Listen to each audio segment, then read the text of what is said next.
Boa tarde. Boa tarde, Olá, boa Henrique. tarde. Tudo bem, Tudo professora bom? Simona? Tudo bom, Pablo? Tudo bom, Henrique? Tudo bem, professora. Tudo bem, Pablo? Tudo bem, Marcos? Ah, é verdade. Olá, Marcos. Boa tarde, pessoal.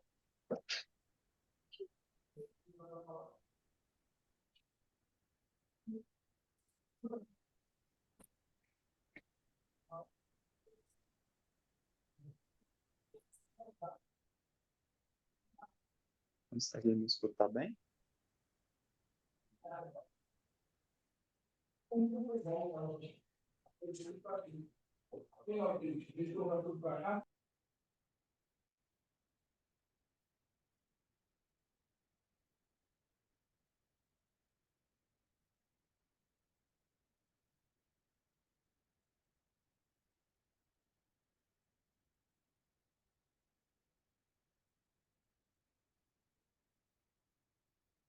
Professora Simão, boa tarde.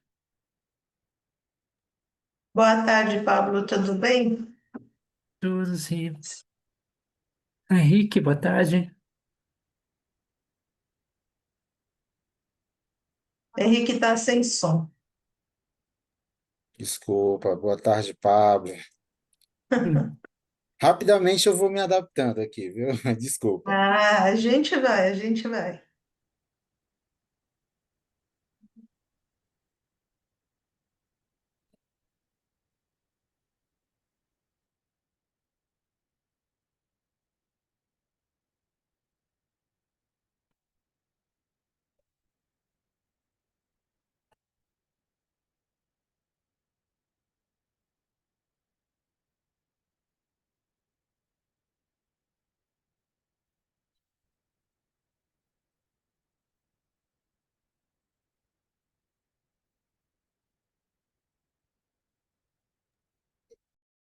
Vamos combinar uma coisa. O que tinha sido falado, e eu queria ver se vocês concordam também, era cada apresentação 15 minutos e depois a gente faz o debate depois de cada apresentação, né? Tudo bem? Perfeito. É, na verdade, alguns comentários, nada muito pesado, não, até porque os trabalhos são muito bons, mesmo que não fosse, não caberia também, então acho que a gente tem que ser gentil mesmo, Verdade. né? hum.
Boa tarde a todos. Vamos começar?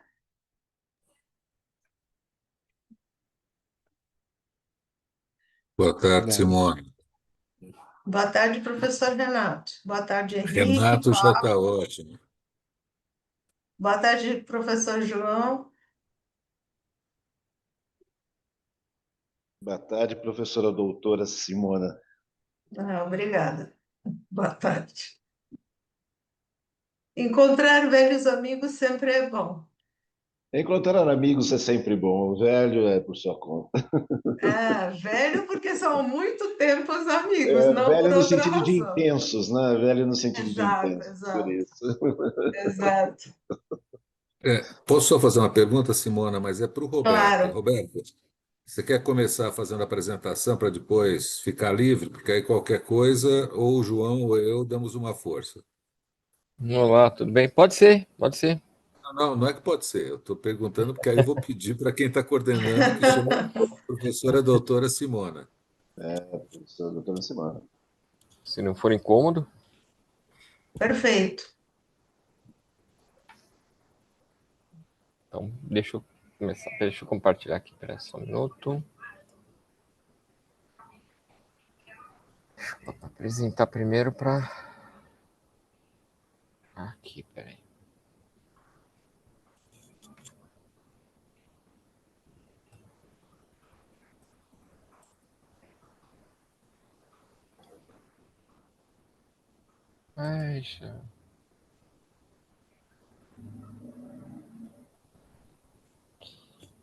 Peraí, para compartilhar aqui, acho que é more, né?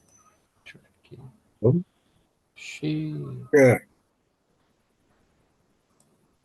É, Tem na sua Eu acho tela que um não está share. habilitado. é o share. Você clicou Ah, no aqui, share? Tem um achei. share. Achei. É verde, Eu é achei. verde. Eu te achei com mais facilidade. Hoje demandou um pouco mais de tempo. Vê se compartilhou. Por enquanto, só à vontade. Aqui tá parecendo que tá compartilhado, mas... Mas não está. Ele começou a compartilhar, né? Tá falando start screen, provavelmente. Has started. Começou mesmo. Vamos lá de novo. Melhor. Nada. Agora sim. Agora sim. Tá compartilhando? Sim. Sim. Ah, tá ótimo. Então, primeiramente, aí, boa tarde a todos. Prazer, sou o Roberto. Esse artigo, o nosso artigo aqui é de intenção de adoção do blockchain e resiliência em cadeia de suplemento. Então, qual que é a ideia? Quando você fala em cadeias de suplemento, a gente está falando de competitividade, né? Então, ao aumento, né, de competitividade das empresas, elas buscam, obviamente, mais custo, né, melhores qualidade, melhor, digamos assim, locais para fabricar partes, né, de alguma coisa que seja mais competitiva. Então, a gente tem aí fragmentação das cadeias de suprimento. Então, uma parte é feita na China, outra parte é feita no Brasil, depende de onde é melhor e de onde é mais barato ou tem mais tecnologia. E aí você tem a figura da resiliência. O que é resiliência? Né? Resiliência é quanto que uma cadeia de suprimento ela aguenta sofrer impactos adversos. E dentro desse cenário, nós temos as tecnologias disruptivas aplicadas às cadeias de suprimento para poder aumentar aí o nível de resiliência. E a problemática do artigo é como a compreensão dos executivos, né, como a compreensão dos executivos sobre o impacto do blockchain na resiliência da cadeia de suprimento influencia na intenção dessa adoção. O objetivo geral para atender a problemática é identificar os construtos antecedentes da compreensão dos executivos sobre a intenção da adoção do blockchain, da tecnologia blockchain, para o ganho de resiliência nas cadeias de suprimentos.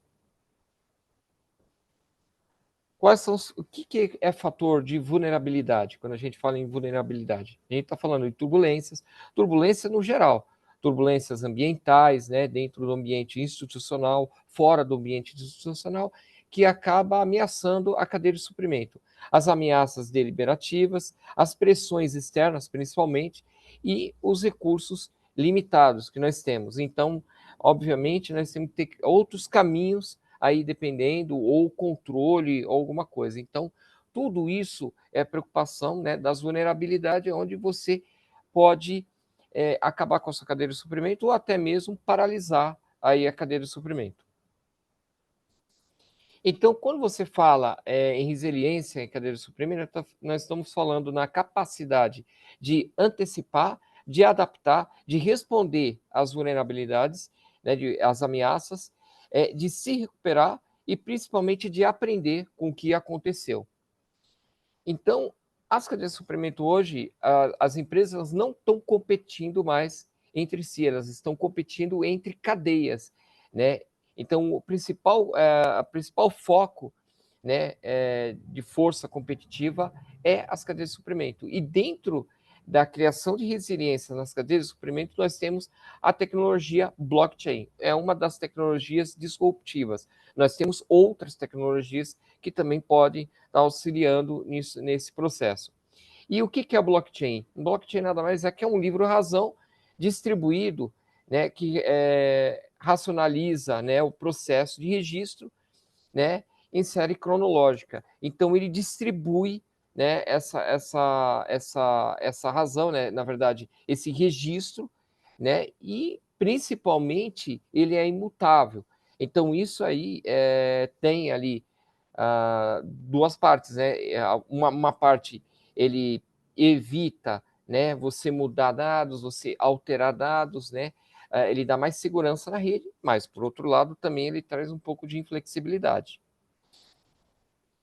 Esse é o framework adotado. Então, o framework ele tem duas partes. Nós temos a parte do entendimento, né, do que é resiliência e do entendimento da intenção de adoção do blockchain. Então, aqui, nessa parte esquerda, nós temos aqui, né, nós temos os três construtos principais: a qualidade designer da cadeia de suprimento, a produtividade, que ela traz resiliência, e a reatividade da cadeia de suprimento.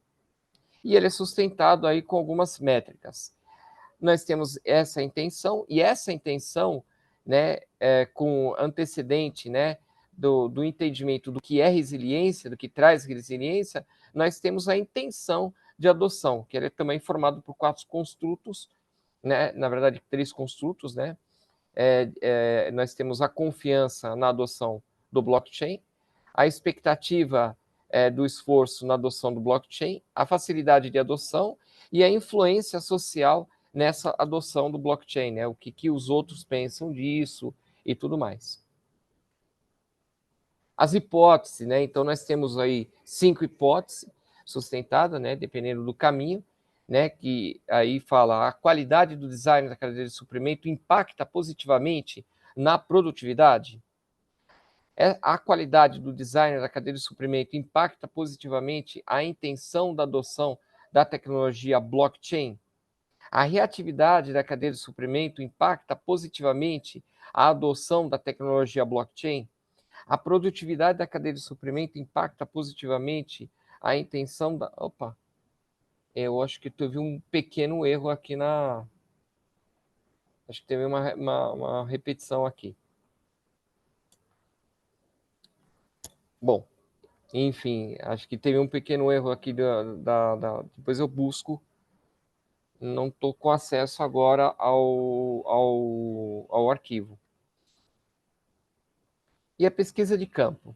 A pesquisa de campo nós temos um total, né, nós tivemos um total de 304 respondentes, resposta válida somente 178, né, essas respostas válidas, né, e o principal filtro, né, foi se utiliza o blockchain, se a pessoa utiliza ou tem conhecimento desse blockchain. E aí representa aí 59% dos respondentes. Houve alguns ajustes no modelo de mensuração, tivemos que tirar alguns caminhos, porque eles não se sustentaram, né? E principalmente um construto aqui em cima, né? Que é a confiança na adoção da cadeia de suprimento. Esse modelo ele passou, né, pelo Smart PLS, ele passou por um tratamento, né, das equações estruturais, e aí alguns caminhos tiveram que ser tirados para poder ser validado.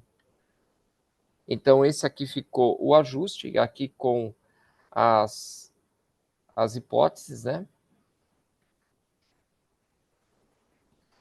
E também ele foi validado, né? Então, olhando a Open Evalue, né? Você mostra que ele tem relevância, né? Ele foi validado esse modelo. E aqui os resultados, né? Das hipóteses, né?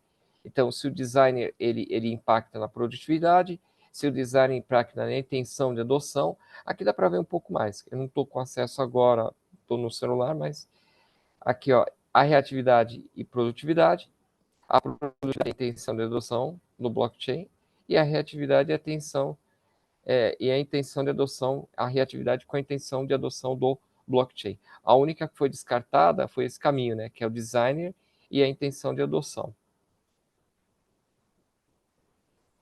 A conclusão, né, então ele tem uma contribuição teórica, né, principalmente quando você fala na associação positiva entre a intenção de adoção do blockchain e o reconhecimento do ganho, né, de resiliência pelos gestores.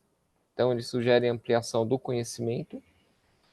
A contribuição gerencial, né, que é a expansão do domínio da tecnologia blockchain oferece, e as alternativas relevantes, né, nas soluções e mitigação de descontinuidade do fluxo.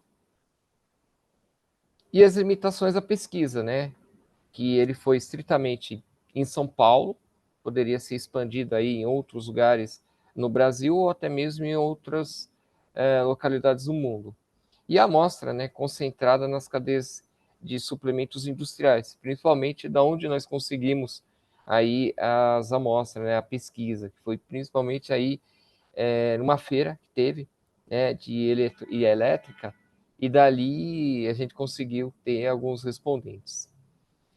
E oportunidades futuras, com certeza, a expansão, né, do contexto da pesquisa, e a pesquisa aí qualitativa, que ela pode melhorar aí a leitura, né, a leitura dos dados, mostrando, né, dando mais insights aí do que pode vir a ser algumas barreiras, né, nessa implementação e até mesmo para você ampliar os horizontes, né, em ferramentas, na adoção, né, o que você pode flexibilizar ou não, aonde que você pode implementar ou não.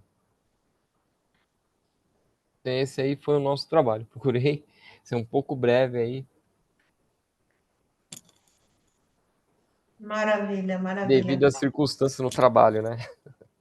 Obrigada, Roberto. Eu achei o trabalho muito interessante, eu li com bastante atenção e achei que o descarte da hipótese H2, que é a qualidade do design e a intenção de adoção do blockchain, foi um achado bem interessante, porque para mim, isso significa que o design da cadeia, focado em otimização de custos e eficiência operacional, não impulsiona necessariamente a adoção de blockchain, que é impulsionada pela reatividade e proatividade, né, com foco em risco e sobrevivência. Então, eu fiquei pensando se de fato outros gestores também percebem o blockchain como uma tecnologia de valor agregado, né? Ou capacidade de sobrevivência, mitigação de risco, e não como uma tecnologia de otimização de custos e de eficiência, né? Então, e aí eu estava pensando se vocês planejam futuramente investigar outras empresas que já possuem alto desempenho de design e que optam por soluções menos disruptivas e mais baratas, né? Como software legados para otimização, reservando o blockchain para o que ele realmente agrega, rastreabilidade, transparência. Então, eu fiquei pensando por que justamente a H2 tinha caído da avaliação de vocês. Eu acho que é interessante, sim. Seria uma boa proposta, né? Principalmente estudo de caso para ver o porquê dessa H2, né? É o que carece, né?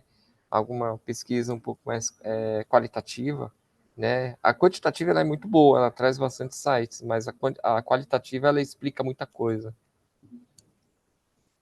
Não, com certeza. Eu gosto bastante, muito embora as revistas eu acho que preferem artigos quantitativos, eu gosto bastante da pesquisa qualitativa quando bem feita, né? Então, mas achei muito interessante, e inclusive vocês focaram em empresas, ou eu entendi isso, em gestores de empresas que ainda não implementaram o blockchain. Mas essa restrição, não sei se representa um viés à aversão à tecnologia, e se você vai fazer, num segundo momento, a pesquisa com gestores que já adotaram a tecnologia, né? Porque eu acho que isso permitiria validar se os fatores que impulsionam a intenção, criatividade e proatividade são os mesmos que impulsionam o sucesso da adoção efetiva, né? Como o blockchain ele é uma tecnologia disruptiva e ainda não foi implementada em um monte de empresa, tudo, é interessante, né, pegar esse viés, sim, mas o que acontece? Se você pegar uma pessoa que já implementou, é claro que ela vai falar que sim, que é exatamente dentro do caso que ela trabalha, dentro da empresa que ela trabalha, realmente ele atende tudo, né? Então, vai de caso a caso. A ideia foi pegar realmente pessoas que conhecem o que é tecnologia, ela conhece bem, mas ela ainda não implementou, para ver qual o que ela percebe que é resiliência, que essa tecnologia ela melhora a resiliência, aumenta a resiliência, ela realmente impacta positivamente nessa adoção. E por que ela não implementou? Né? Exatamente vamos supor, se você falar assim, o que essa tecnologia tem que as pessoas não aderem? Né? O porquê que não aderiu? E também a possibilidade de você investigar mais, né? Ou talvez melhorar a tecnologia, dar insights para melhora, alguma coisa assim. Porque realmente a tecnologia blockchain, ela não é, vamos supor, tudo de bom. Né? Ela tem um lado bom para resiliência, mas também ela tem um viés de inflexibilidade, que não é um livro razão. Né? Não deixa de ser imutável. Então você tem ali dois viés. Mas será que realmente isso atrapalha na adoção? Né? E realmente a qualidade do designer ela não ser validada nessa intenção, a gente pensa, pô, vai aumentar a qualidade, mas não vai. Né? Então essa visão ela não foi aceita. Ou a confiança na adoção do blockchain. Por que não estão confiando na adoção? Antes da adoção. Mas é um viés interessante no caso, talvez, uma investigação qualitativa, né? De você ver o que está faltando. Será que é a comunicação, a falta de entendimento ou não? Realmente isso acontece.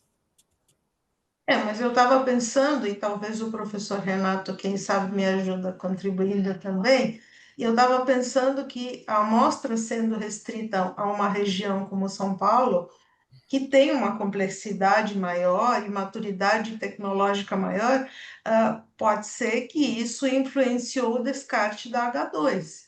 Mas pode ser que expandindo a amostra, o resultado permaneça ou não o mesmo devido à situação, né? O São Paulo é algo diferente do restante, então uma Com amostra certeza. maior, eu acho que ficaria mais completo o resultado. Muito Com embora eu certeza. gostei muito e aprendi muito com vocês, achei que foi muito bacana o resultado e o artigo. A ideia básica que eu acho que é importante considerar é que foi difícil até chegar numa posição que ficasse clara efetivamente o que a gente queria saber. O que nós estávamos procurando, né, o que o Roberto estava procurando, era basicamente entender a adoção do blockchain, a intenção. A nossa ideia não era quem já utiliza, ou quem está desenvolvendo, ou quem não tem, mas o conhecimento sobre o efeito de adoção do blockchain sobre a resiliência é um aspecto decisivo ou influente para que, para que os executivos comecem a pensar em adotar? Porque essa é uma questão fundamental, né? Você implementar a blockchain não é uma coisa fácil. E pensando nas organizações que estão dentro de cadeias produtivas e redes de suprimento, uma coisa muito importante eu preciso que a cadeia tenha uma cultura de começar a adotar. Porque se eu adotar pela metade, eu não tenho todo o resultado, né? Quando alguém está, sei lá, eu chupando uma laranja num país que fica a 10 mil quilômetros do outro, e ela quer saber onde foi plantada, com que tipo de agrotóxico, ou se não utilizou agrotóxico, em que tipo de região, e isso o blockchain vai ajudar. É uma maneira de diferenciar, é uma maneira de controlar. E também tem um tremendo efeito, né, do blockchain que eu acho que ninguém estudou ainda, que é assim, redução de custo, que muita gente não enxerga, é que se à medida em que todo mundo for adotando, ou se essa adoção progredir, o que acontece é que você tem redução de custos assim drásticos em termos de uma coisa em que o Brasil é pródigo, que é o quê? Seguro. Tudo no Brasil você tem que ter seguro, né? E agora, você pode reduzir muito o seguro quando você passa até a confiabilidade de um blockchain. Mas essa é outra consciência que a gente poderia pensar em, sabe, esse awareness sobre, olha, dá para resolver isso? Muita gente não tem. Então, às vezes, a questão de conhecer estimula os executivos a pensarem em adotar. Mas é isso, o trabalho foi bem focal. A gente poderia até criar, que não tem amostra suficiente, mas quem sabe fazer uma amostra, entre aspas, né, multicaso, entre dois casos, quem já adotou contra quem não adotou, mas enfim, Isso. o Roberto precisava fechar e defender. Eu acho que eu encontrei com o Roberto no INJEC, recentemente. Lembra, Roberto? Eu Sim, lembro. eu lembro. Muito bom, muito Era bom. aquele artigo lá sobre resíduos sólidos. Isso, eu julguei muito interessante, tá vendo? É um mundo muito pequeno, a gente acaba se encontrando sempre. Aquele O lá eu Roberto a tava. gente precisa segurar, porque senão ele faz três, É, quatro artigos ao mesmo tempo, e aí isso acaba empastando um pouco, às vezes, a produção realmente em aquele lá eu linha, mas apresentei. Eu tava mais tranquilo que apresentei. Aqui eu coloquei, na verdade eu tô aqui, mas o meu celular está em cima, né, pendurado. Porque aqui a rede corporativa é meio complicado, mas eu tava no meu notebook e tal. Tava lá em cima. Tava também aqui no Centro Colossoso. Muito bem, muito bem. Parabéns, gostei muito do artigo, achei muito interessante. Roberto, se você precisar ir, não tem problema. O João está aqui para tentar segurar as pontas se precisar. Tá bom, então. Tamo nessa. Provavelmente quem ficar na sessão das 18 horas estarei lá. Mas estarei mais tranquilo aí no turno. Tá bom? Valeu, Maravilha. obrigado. Prazer conhecê-la. Obrigada, Roberto. Tchau, tchau. É prazer em revê-la. Da mesma forma. Tchau, Tchau, tchau. tchau. Queria apresentar o próximo artigo, professor? Eu acho que aqui quase todo mundo é professor. Você está falando com quem exatamente? É uma boa pergunta, mas eu É só você que vejo. decide. Você Ah, que sou eu? Então você vai apresentar para Não, não, você. não, eu não vou precisar, estou dizendo, sou eu que estou perguntando para você. O Henrique está por aí também, o Pablo, porque eu É, só na pedi para ele, verdade, porque ele estava.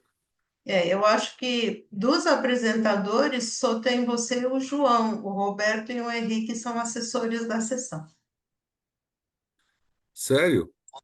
Sério? Os outros dois trabalhos não entraram ainda, então seriam vocês Eu tinha um mesmo. trabalho também para apresentar. Marcos Alexandre está falando, baixo, mas está falando. Isso. Marcos, não estou ouvindo você. Eu tenho um trabalho também para apresentar, professor, Ah, perfeito. sobre Deixa inserção eu de ver. uso Qual de é IA. o primeiro trabalho, então, gente? Vamos ver na ordem aqui. Seria o meu. Então, pode ser você. Tá certo. Se eu compartilhar aqui, Desculpe melhorou o a meu áudio? confusão e eu não tenho os nomes, só tenho os nomes dos trabalhos. Tudo bem. Melhorou o meu áudio? Tá, Sim. melhor.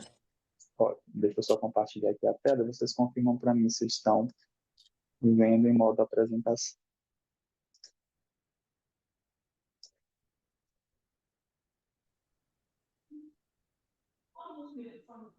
Está Ok, aparecendo para vocês em modo apresentação? sim. Perfeito. O título do nosso artigo é Confiar ou Agitar, os antecedentes da intenção de uso de decisões estratégicas. Estou aqui representando os demais coautores, o Silvestre também está na sessão, que é coautor do artigo. Todos nós temos vínculo de doutorado com a FUCAP, do Espírito Santo, na nossa unidade de São Luís, e também vínculo profissional com o Instituto Federal do Maranhão. A fronteira entre humanos e entre computadores está gradativamente se movendo de decisões operacionais, daquelas do tipo quanto de produto eu produzo, para aquelas mais estratégicas, para qual mercado eu vou atuar, que tipo de cliente eu vou abordar. E é dentro desse contexto que a inteligência artificial pode se mostrar uma alternativa, uma ferramenta importante para decisões, porque, segundo a literatura, ela tomaria decisões mais acuradas. Não à toa, uma pesquisa do Fórum Econômico Mundial, em 2023, mostrou que 75% dos líderes empresariais acreditam que a IA generativa vai ser um ponto de diferenciação no futuro em relação aos seus concorrentes. Mas as pesquisas acadêmicas focam nos consequentes do uso da IA. Pouco se pesquisa sobre os antecedentes de uso dessa inteligência artificial. Daí, então, a questão de pesquisa do artigo é: quais fatores afetam a intenção de uso e o comportamento de uso da inteligência artificial por gestores na tomada de decisão estratégica? O objetivo, então, é analisar os antecedentes da intenção e do comportamento de uso de IA em decisões estratégicas por gestores, se justificando, de modo teórico, por atender proposições da própria literatura acadêmica para pesquisas que abordem a IA na tomada de decisão, e também agregando a teoria unificada de aceitação e uso da tecnologia dos construtos, que são confiança e aversão à IA.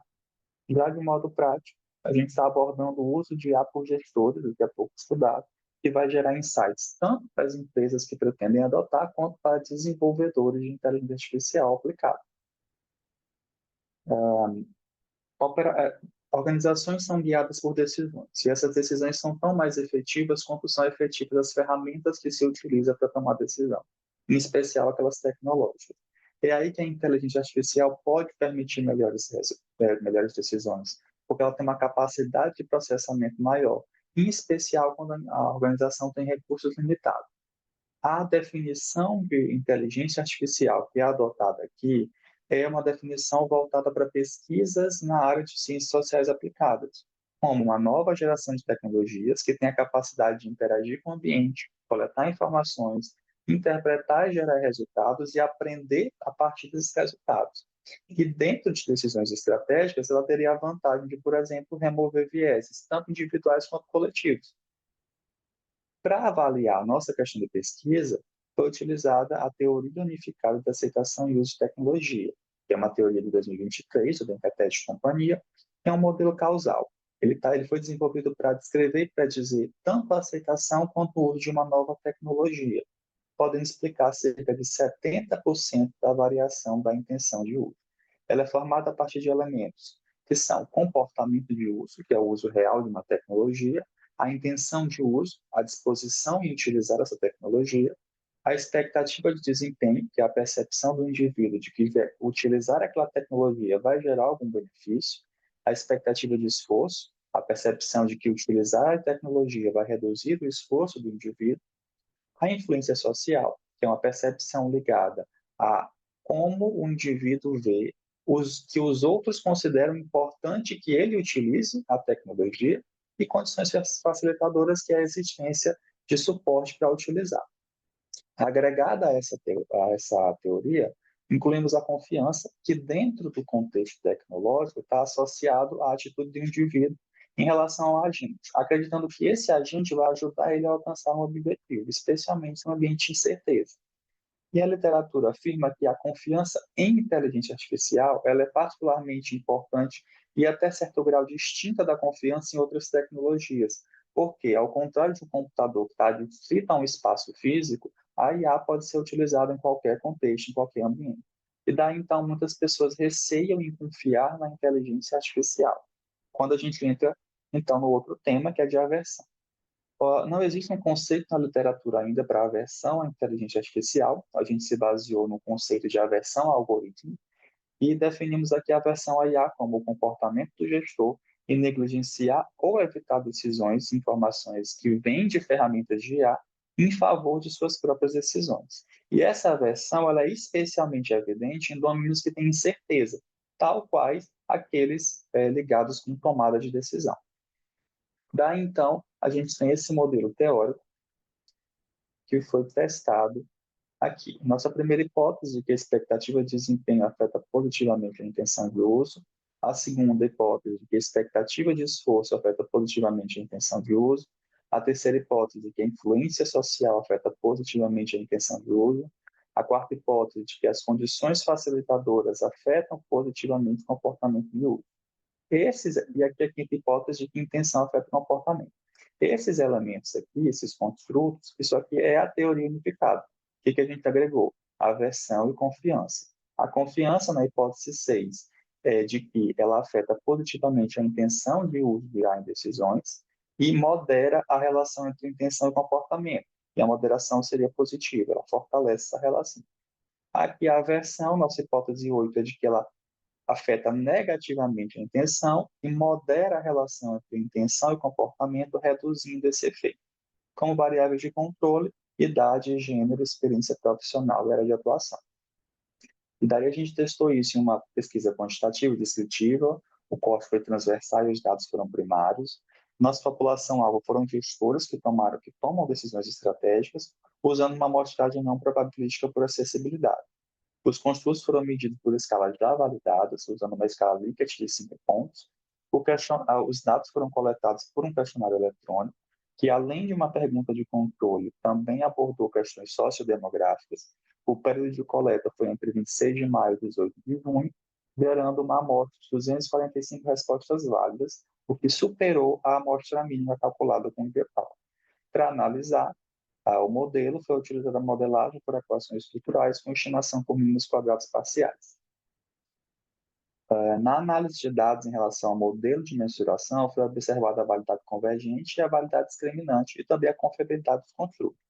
A carga fatorial, por exemplo, dos construtos esteve acima de 0,70 em quase todos os indicadores, exceto para 2 indicadores de condições facilitadoras, eles foram excluídos do modelo, e 2 indicadores de aversão à inteligência artificial. Esses 2 indicadores foram mantidos porque a AVE e a confiabilidade composta estavam acima do limite mínimo, conforme recomendação do Bido e Silva aqui no artigo de 2019. A variância média extraída esteve acima de 0,50 em todos os construtos. O alfa de Kronberg, a correlação de Spearman e a confiabilidade composta acima de 0,70 para quase todos, exceto condições facilitadoras. Então, o construto condições facilitadoras foi excluído do modelo. Para a validade discriminante, observou os critérios de Fornell-Lark e de cargas cruzadas. Esses 2 critérios foram atendidos para todos os construtos. Em relação ao HTMT, a relação entre confiança e expectativa de desempenho, comportamento de uso e confiança, e comportamento de uso e expectativa de desempenho, mostraram valores acima de 0,90, mas foram mantidas no modelo porque os outros critérios de validade discriminantes foram atendidos, especialmente a confiança foi mantido porque já é um antecedente, já é um moderador que tem uma importante validação teórica. Essa tabela resume as medidas do modelo de mensuração, e aqui a gente tem o resultado do teste de hipótese. Nossa primeira hipótese foi sustentada com P menor que 0,01, mostrando que a expectativa de desempenho afeta positivamente a intenção de uso. A hipótese 2 mostra que a expectativa de esforço afeta positivamente a intenção de uso.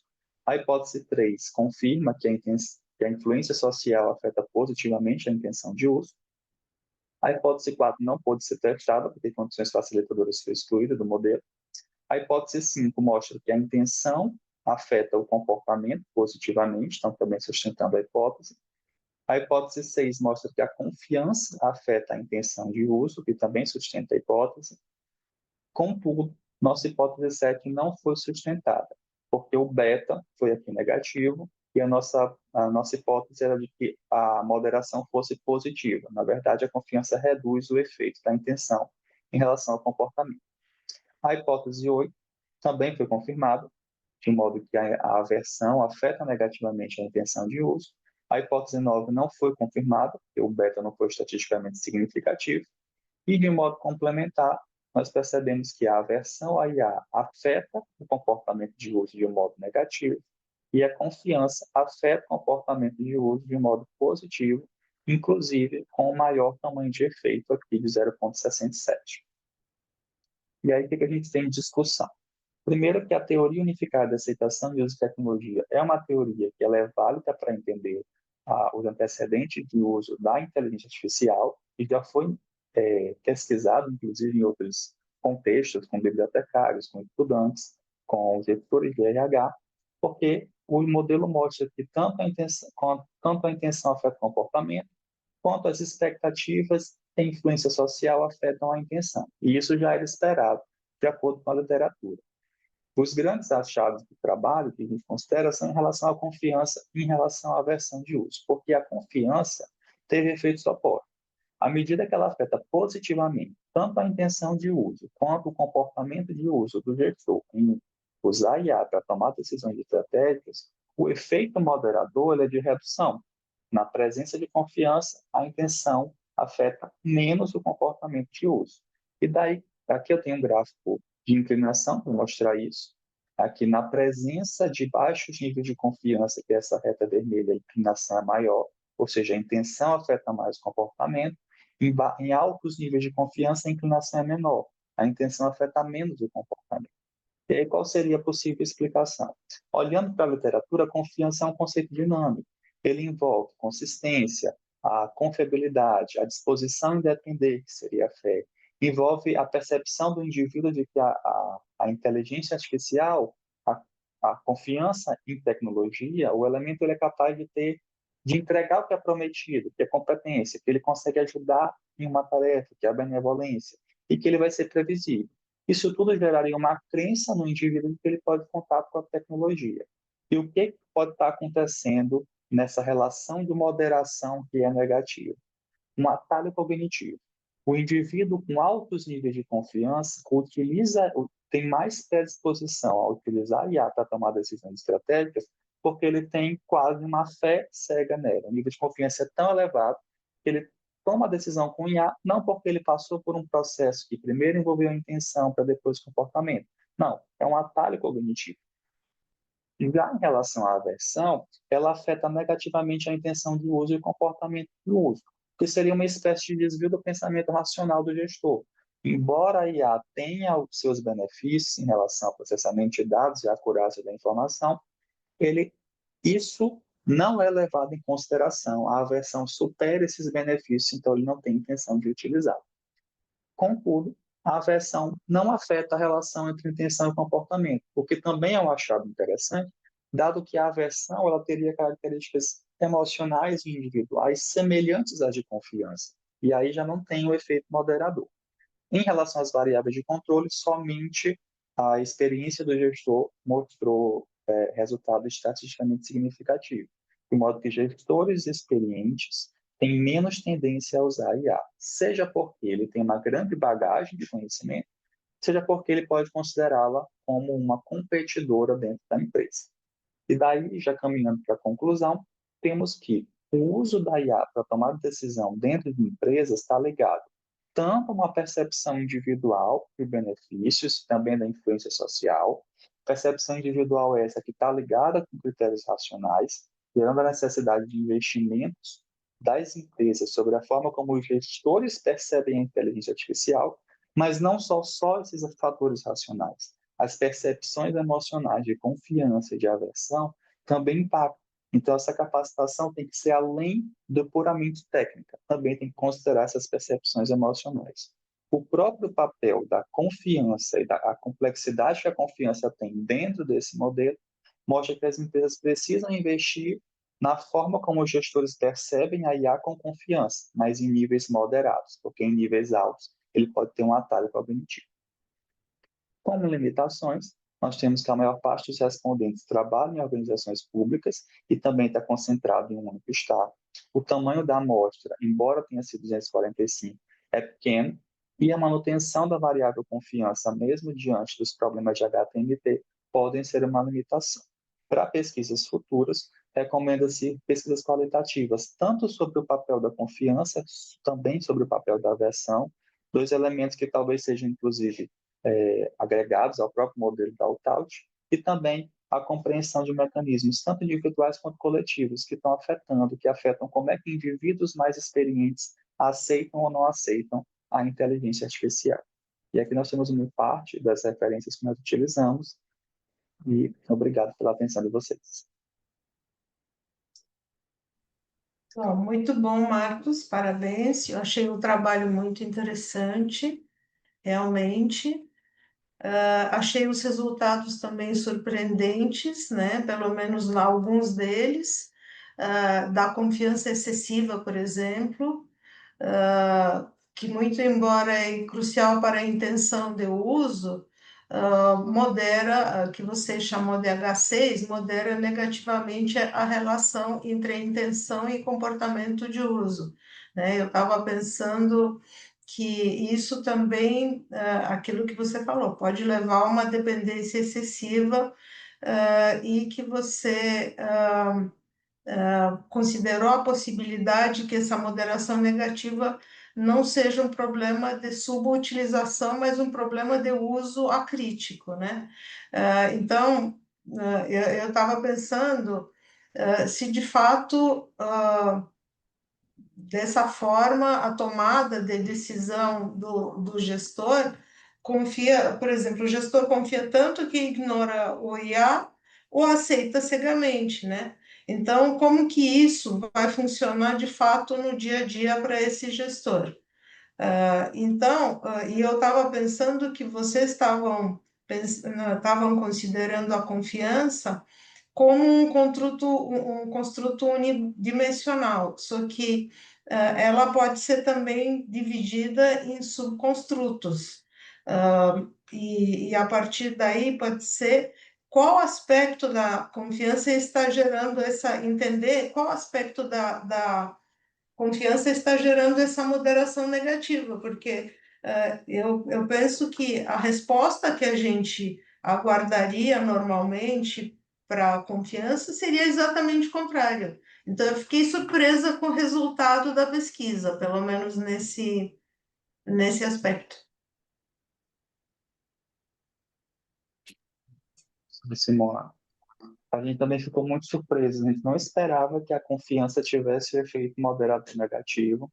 Ontem eu apresentei esse trabalho na sessão 6, e aí, na discussão, a sessão só tinha o meu trabalho, então a gente passou ali 1h30, aí eu e a professora Janaína Bueno discutindo o trabalho, algumas sugestões a gente fazer análise muito grupo para avaliar a percepção aí, gestores públicos, gestores privados, se isso impacta, se há diferença nessas relações, mas, de fato, ela sugeriu, inclusive, que a gente alterasse o título do trabalho para pegar mais essa ideia de confiança, porque não é tanto a confiança quanto a aversão têm efeitos moderadores totalmente diferentes do que a literatura apontaria, porque a hipótese foi construída.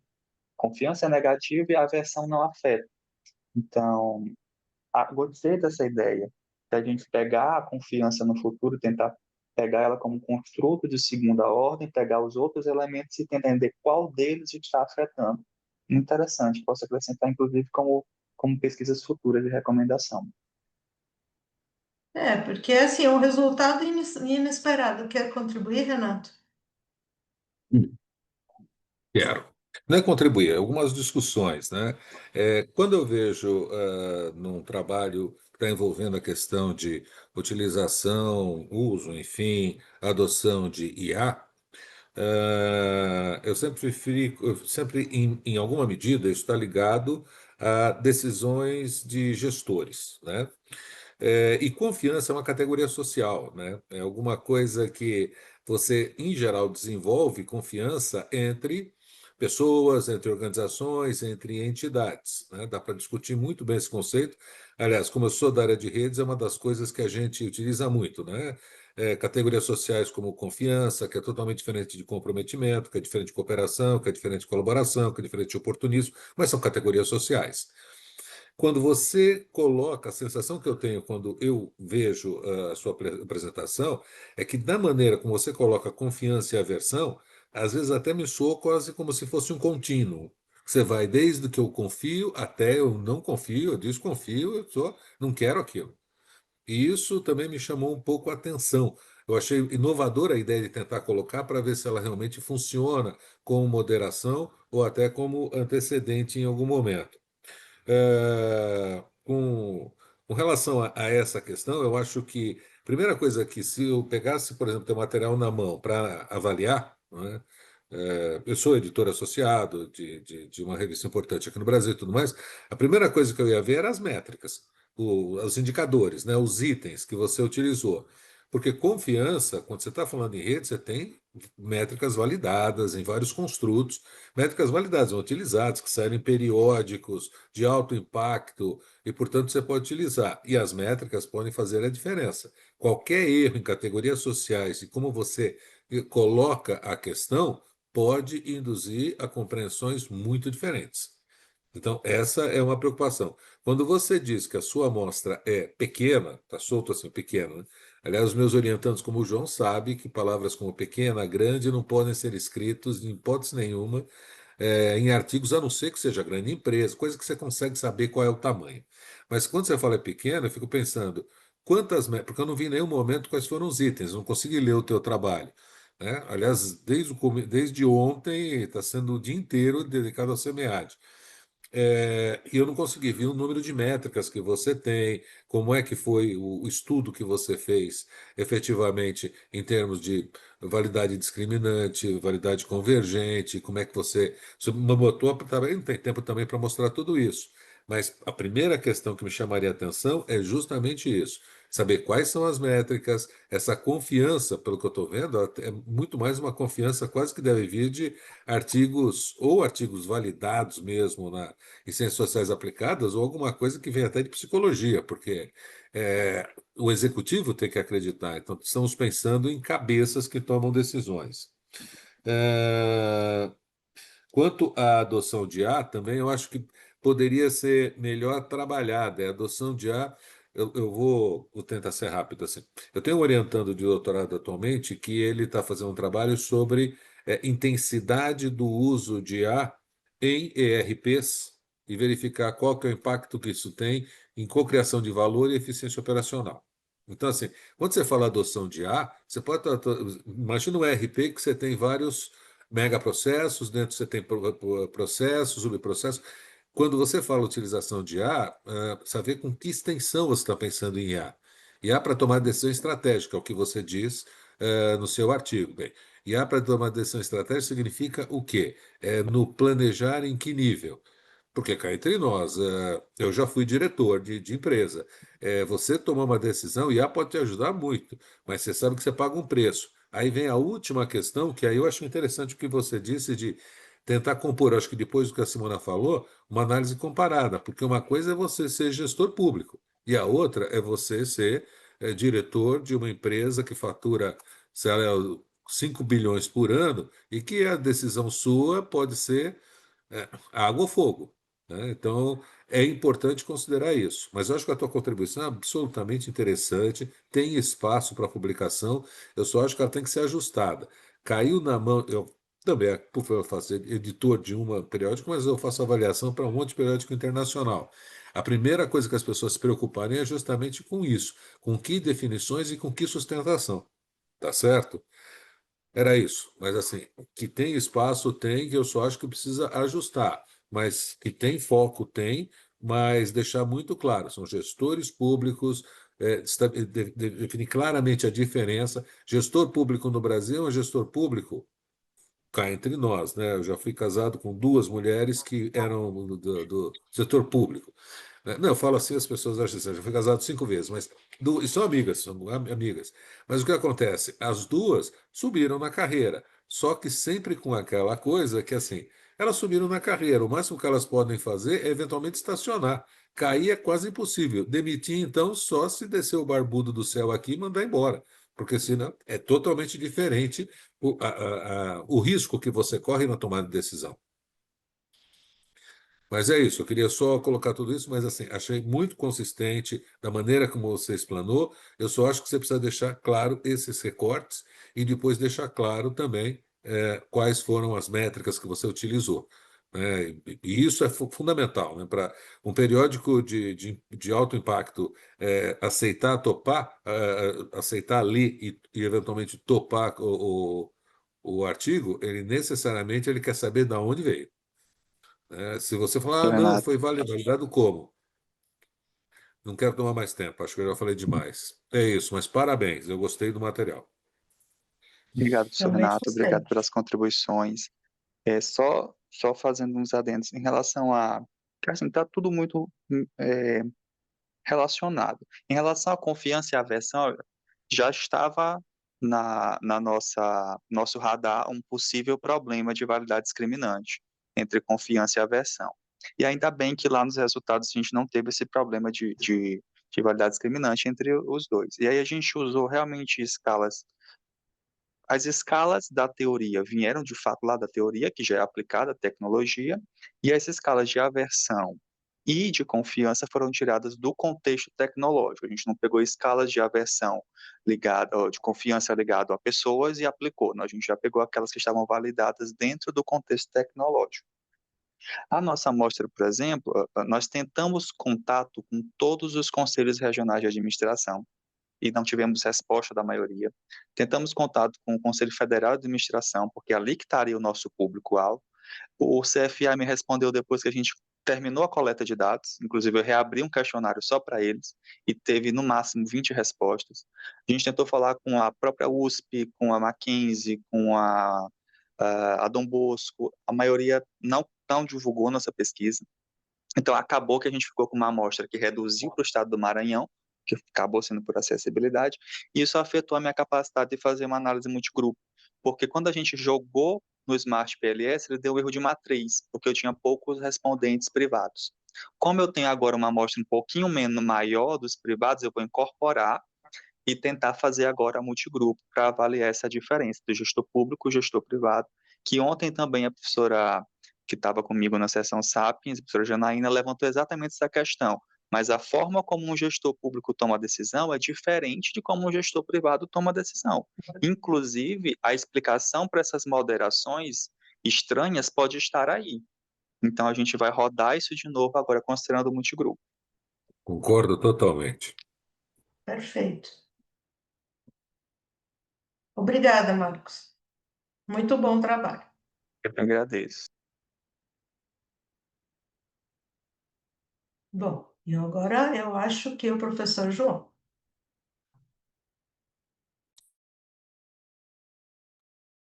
Muito bem, vamos lá. Compartilhar.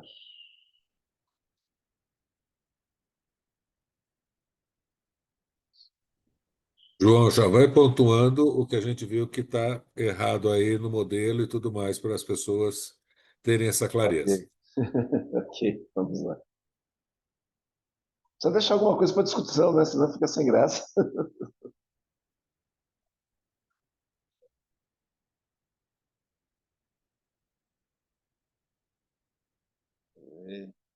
Está compartilhando?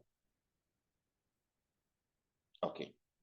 Bom, formar oficialmente, boa tarde a todos. Um prazer, né? Tendo a oportunidade de compartilhar essa pesquisa, né? Reencontrar, né? Amigos intensos, né? Professora Simona e demais. Esse trabalho de pesquisa é oriundo da minha tese de doutorado, né?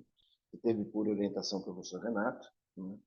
Algumas contribuições, né, essenciais, outras pontuais, dos demais autores que aqui se apresentam, né? Muito bem. Qual é o nosso contexto? O que queremos falar aqui?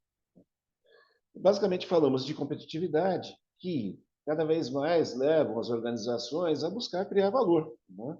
E essa busca de valor implica em intensificar conhecimento. Ora, buscar competitividade implica cada vez mais uma dependência de recursos externos à organização. Ao fazer isso, né, você provoca uma maior interação da organização com o seu ambiente, né? Do outro lado, essa questão das múltiplas interações acaba levando a uma reflexão sobre a questão da qualidade do relacionamento. Ou seja, em que medida, né, você tem uma verdadeira partilha de conhecimento, de experiências e poder que realmente levem a uma cocriação de valor, que, por sua vez, né, induzem a mais interações, gerando círculos virtuosos nas duas direções. Ora, a partir disso, surge o problemática de pesquisa. Né? Qual será que é a reação, né, a relação da qualidade do relacionamento na cocriação de valor? Então, daí extraímos os objetivos da nossa pesquisa. Analisar a influência da qualidade do relacionamento como construto de ordem superior, no caso, os seus construtos de ordem menor, sobre a cocriação de valor, que também é um construto de ordem superior, dentro de um determinado contexto, relações interorganizacionais de inovação, onde você tem um encontro entre fornecedores e clientes, ou parcerias de inovação, sob duas perspectivas, a questão das redes organizacionais e a questão da inovação. Isso nos leva, né, ao seguinte delineamento da nossa pesquisa. Trata-se de uma pesquisa aplicada com abordagem descritiva e quantitativa. O método utilizado foi um corte transversal por meio de um questionário auto-administrado, desenvolvido a partir das teorias de Santos, de Rogevold e Ranjan e Riad. Foi feito um pré-teste desse questionário, né, com 50 respondentes, e obtivemos uma amostra de 261 respondentes, utilizando a ideia de painel, né, de respondentes. A amostragem foi feita por tipicidade, né, e os resultados foram interpretados a partir de estatística descritiva e análise multivariada. Nosso modelo teórico trabalha com dois construtos de ordem superior, qualidade do relacionamento, como um construto de segunda ordem, que é um construto reflexivo, inversamente do que está representado aqui, composto de colaboração, comprometimento, confiança e cooperação, né? E as suas influências sobre a cocriação de valor, que, por sua vez, se dividem em coprodução e valor em uso, que, por sua vez, se dividem em conhecimento, equidade, interação, experiência, personalização e relacionamento. Daí apresentamos ou extraímos 5 hipóteses. As hipóteses associadas aos construtos de primeira ordem da qualidade do relacionamento e que influenciam positivamente a cocriação de valor. E a quinta hipótese é que a qualidade do relacionamento per si influencia a cocriação de valor. A justificativa, né, desta abordagem está associada, inclusive, à própria natureza do método. Né? Já existe, né, uma tradição, não é a palavra mais adequada, mas um certo cuidado de quando você procura fazer análises multivariadas em cima de construtos de ordem, construtos muito complexos, você tende a ter surpresas na análise. Então, nós adotamos como estratégia converter tudo para construtos de primeira ordem. Então, nós trabalhamos com os construtos de lado esquerdo, primeira ordem, os construtos formadores da qualidade, reflexivos da qualidade do relacionamento, colaboração, comprometimento, confiança e cooperação, selecionados a partir do trabalho de Santos, né? Uma vez que qualidade do relacionamento, segundo Rogevold, ele é um construto definido por 10 construtos de primeira ordem, né? E analisamos as suas influências múltiplas em relação aos construtos de primeira ordem da cocriação de valor, segundo Ranjan e Riad. Então, dessa forma, você tem aqui o nosso modelo operacional, a partir do qual foram feitas todas as análises.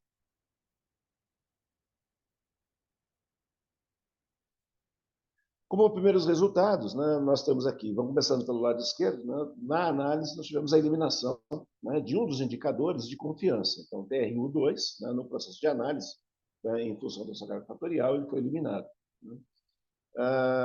Então, no primeiro conjunto de resultados, né, então nós tivemos aí, fomos felizes em obter a validação das 4 hipóteses, ou seja, colaboração, comprometimento, confiança e cooperação, influenciam positivamente a cocriação de valor. O que nós temos aqui do lado direito? Houve uma conversão, né, de novo, como queríamos trabalhar com categorias com construtos de primeira ordem, nós basicamente convertemos os indicadores, né, os construtos de primeira ordem de cocriação de valor, né, para a coprodução e valor em uso, e novamente convertemos coprodução e valor em uso, né, para a cocriação de valor. Dessa forma, eu estou trabalhando sempre com construtos de primeira ordem, nos dois lados da minha equação. Né?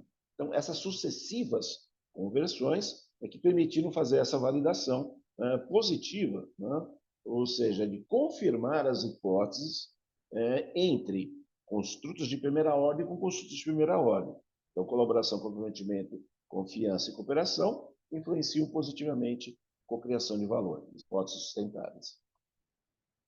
E, João, só deixa eu fazer, desculpa, opa, só para voltar, porque as pessoas podem estar, só volta uma, que aqui na verdade vai ser a mesma coisa. O que foi feito e a literatura sustenta, desde que você tenha os indicadores, vamos dizer, de qualidade, seja o R quadrado, seja a significância, mas nós transformamos o que era coprodução e valor em uso, que já eram construtos, como gosta o João, per si, de segunda ordem, em vetores. Assim como a gente faz, né, se a gente for ver, né, cada construto pode ser chamado também de fator, a gente está convergindo as métricas. Nós fizemos a mesma coisa e verificamos que os valores que demonstram isso, que sustentam isso, indicadores de qualidade, para não ser mais longo, realmente validavam isso. Por isso é que foi colocado. Isso foi discutido ontem, inclusive, com um especialista em estatística multivariada. Ele deu conselhos, mas achou que se sustenta. Pode continuar, João, me perdoe. ok. Seguindo nesse mesmo raciocínio, né?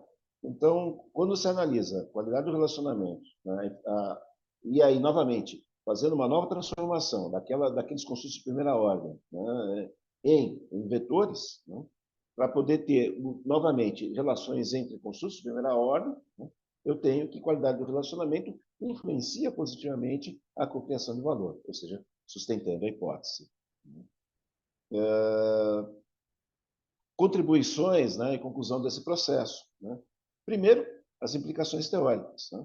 A colaboração, comprometimento, confiança e cooperação são preditores da cocriação de valor em parcerias interorganizacionais de inovação. Né? E é possível, a partir disso, afirmar, né, neste contexto, que a qualidade do relacionamento é preditor da cocriação de valor. Quais são as implicações gerenciais disso? Né? Primeiro, é possível estabelecer, né, e aí a ideia de aprofundar essa análise, né, a gestão das relações interorganizacionais de inovação a partir da monitorização da qualidade do relacionamento, o que implicaria na possibilidade de criar instrumentos e programas gerenciais de gestão da qualidade do relacionamento como elemento provocador da cocriação de valor. Né? Então, ficam aqui as provocações para estudos futuros, né, de trabalhar com outros construtos de primeira ordem da qualidade do relacionamento. Vogevold prevê 10 construtos, trabalhamos com 4 a partir do estudo de Santos, que também foi um orientando do professor Renato. Né? Por quê? Ele havia selecionado 4 construtos que estavam mais relacionados com o conceito de parceria, dentro do conceito de redes, que é o que nós queríamos privilegiar nesse momento. Mas existe espaço, obviamente, de aprofundar essa pesquisa. Ao mesmo tempo, né, nós trabalhamos com relações intraorganizacionais de empresas industriais. Então, a gente tem a possibilidade de investigar outros lotes de pesquisa, né, dentro dessa perspectiva. E temos aí, então, as referências utilizadas dentro dessa abordagem. Né? E agradecemos, né, o tempo e a disponibilidade de vocês. Né? E, obviamente, né, todas as perguntas são muito bem-vindas. Obrigado, gente. Muito bom, muito bom. Gostei muito do artigo. Na verdade, me chamou a atenção uma coisa. sobre a hierarquia de fatores. Quando o professor Renato te pediu para voltar lá, eu fiquei olhando números, né? Porque quem é enxerido vai olhando os números dos Claro, outros. mas é onde se encontram os detalhes, né? Nesse É, podcast. exatamente. Tem para olhar mais uma vez, né? E aí Claro. eu achei interessante que o resultado empírico da colaboração, cooperação, foram maior do que a confiança e comprometimento, né? E que, segundo os números que eu vi lá na página que o professor te fez voltar, tem um peso significativamente maior na cocriação de valor, né? Do que as dimensões socioemocionais que são confiança e comprometimento, né? E isso não é exatamente o que a gente vê na literatura, pelo contrário. Então, eu achei bem interessante e eu estava esperando você terminar para pular e perguntar como que vocês explicam isso. Ótimo, não, foi muito bom. E a gente olha isso dentro da nossa realidade. E aí fica, gente, uma provocação, né? Se isso é uma questão cultural, né? Mas o que fica muito evidente é assim, né?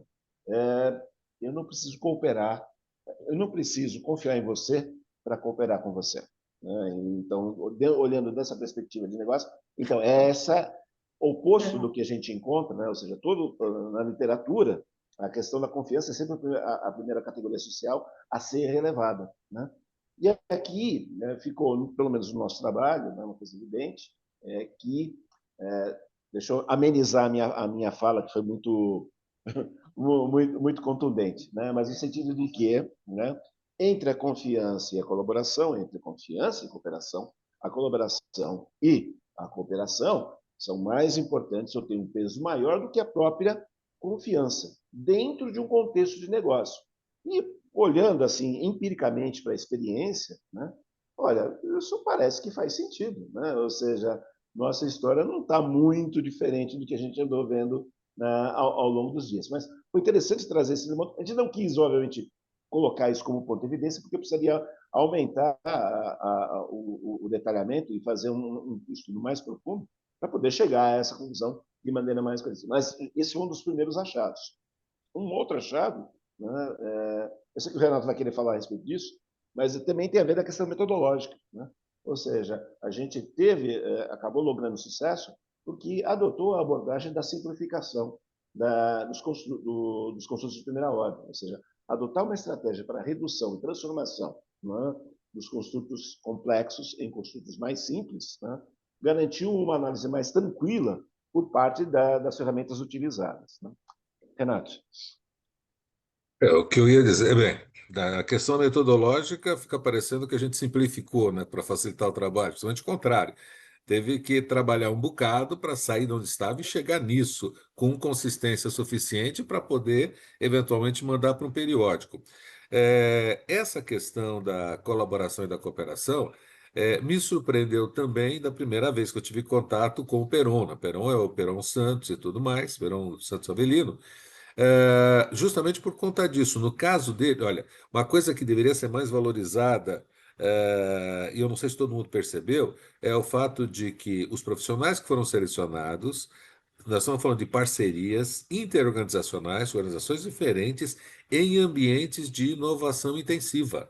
Então, a Sim. nossa ideia era tentar verificar o seguinte: esses caras estão fazendo assim, o que um melhora, o outro consegue melhorar mais ainda, e o resultado, a ideia de cocriação de valor, mesmo se você voltar em Lush e Vargo. Então, é muito claro isso.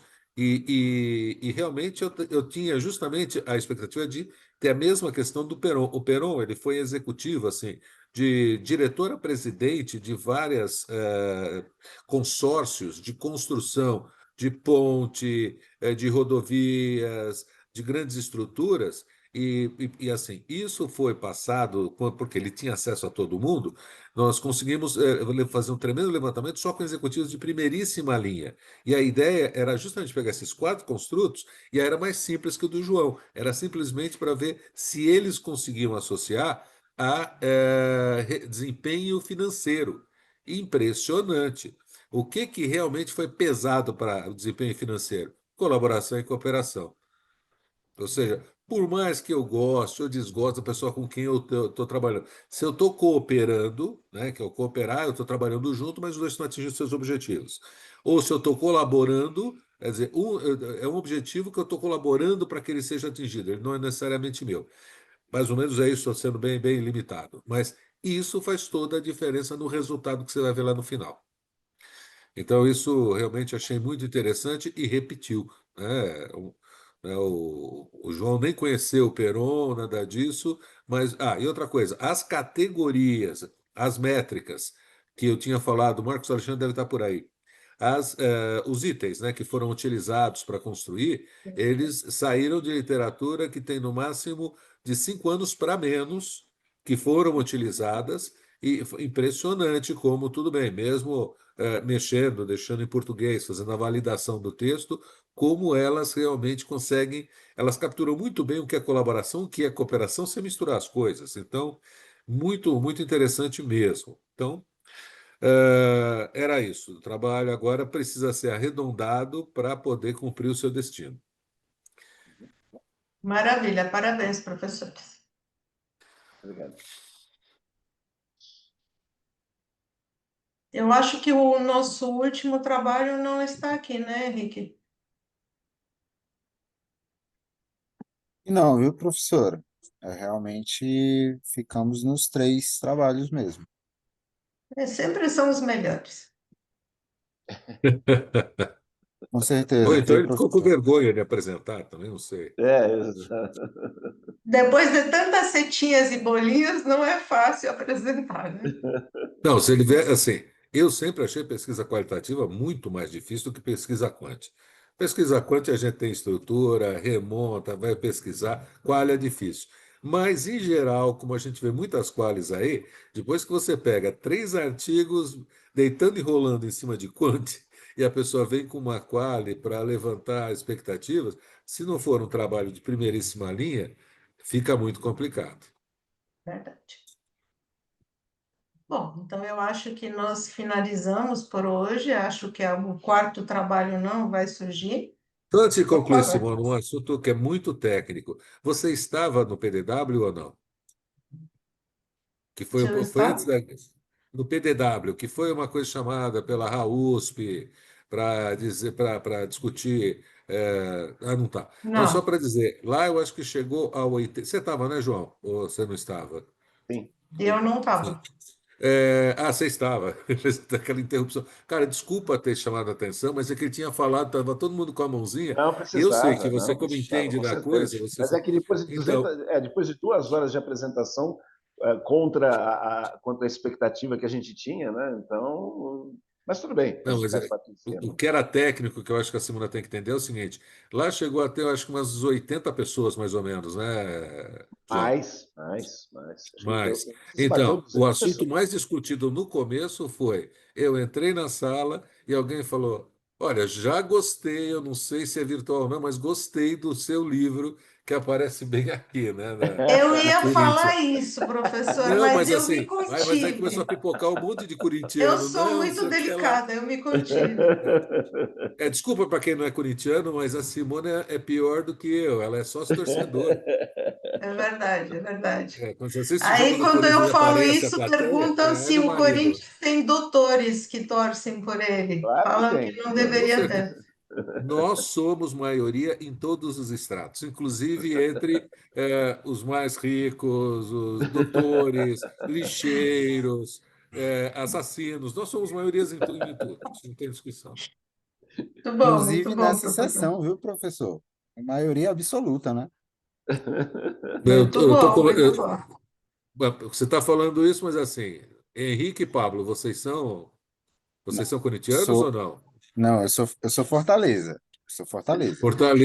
Fortaleza, Pablo, você? Eu sou boliviano, não sou de nenhum time da E Brasil. se O saiu Marcos bem? Alexandre, o Marcos Alexandre é Maranhão. Torce para quem? Se é que ele consegue responder. É, É, sim.